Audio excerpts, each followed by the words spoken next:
Raseiniai, Lithuania. Morning heat already squeezes the air as a thick veil of dust rises over the German armored column, crawling across the cracked clay road. Panzer engines rumble like an endless metallic heartbeat, and officers lean from their hatches with relaxed confidence, trading jokes about the primitive Soviet tank they've heard whispers of, calling it a tractor with armor plates, a clumsy steel barn rolling on muddy tracks. Mechanics wipe lenses, loaders stretch stiff arms, and the mood is one of easy arrogance, the kind born from weeks of rapid victories. But the laughter begins to thin when distant silhouettes start to form on the ridge ahead. At first, just dark shapes shimmering in the heat, then unmistakably large machines with wide tracks and sloped armor glinting under the hard Baltic sun. Lieutenant Karl Mueller grips the edge of his turret as he adjusts binoculars, the smile fading from his face as the truth becomes clear. T-34s. They move with a heavy, deliberate confidence unlike anything the Germans have yet faced. His stomach tightens. Still, orders come quick and instinctive. Engage! And his Panzer III's 37mm gun roars. The shell streaks across the field, slamming into the T-34's angled hull with a dull metallic clunk before ricocheting into the grass.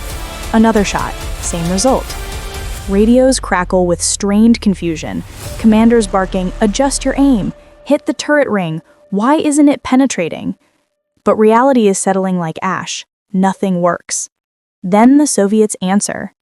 A T-34 halts, its 76.2mm cannon elevating with cold efficiency before unleashing a blast that punches straight through a Panzer III, ripping it open in a plume of fire and smoke.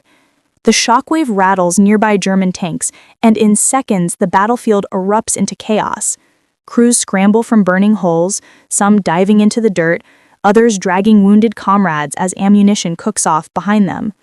T-34s lumber forward through black smoke, crushing wrecked panzers under their tracks as if grinding dead insects into the soil. Hours later, the field is quiet, except for the crackle of flames and the distant groan of metal cooling in the sun. Blackened wrecks of Panzer III and Panzer IV tanks lie scattered across the landscape like broken toys, their once proud silhouettes twisted and charred. German commanders walk among the carnage, boots sinking into soft ash, faces stiff with disbelief.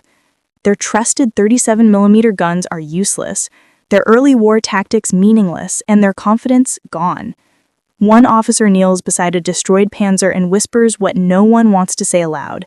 This one tank will force us to redesign everything. And he is right.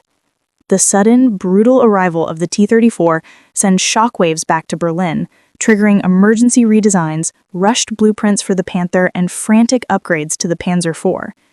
Everything the Germans thought they understood about armored warfare is shattered in a single day. The laughter that echoed over the clay road that morning is gone, replaced by stunned silence. The T-34 wasn't just a new enemy vehicle, it was a steel hammer that crushed German certainty, rewrote the future of armored combat, and reshaped the entire war on the Eastern Front.